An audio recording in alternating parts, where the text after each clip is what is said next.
Artificial intelligence, AI, has the potential to transform our lives in countless ways, from improving healthcare to revolutionizing transportation.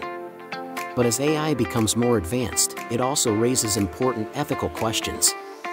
How can we ensure that AI is used responsibly and ethically? There are many ethical considerations when it comes to AI, including issues of bias, privacy, and accountability.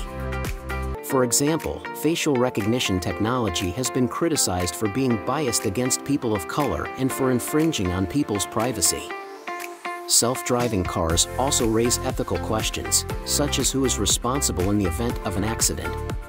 As AI becomes more integrated into our lives, it is important to develop ethical frameworks to guide its development and use.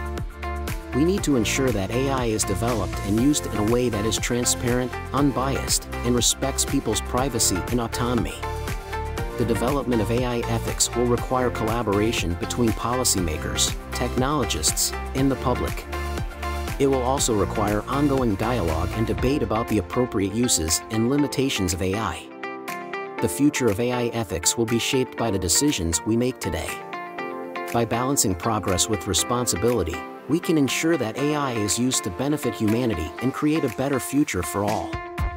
Don't forget to like and subscribe for more AI futurist content.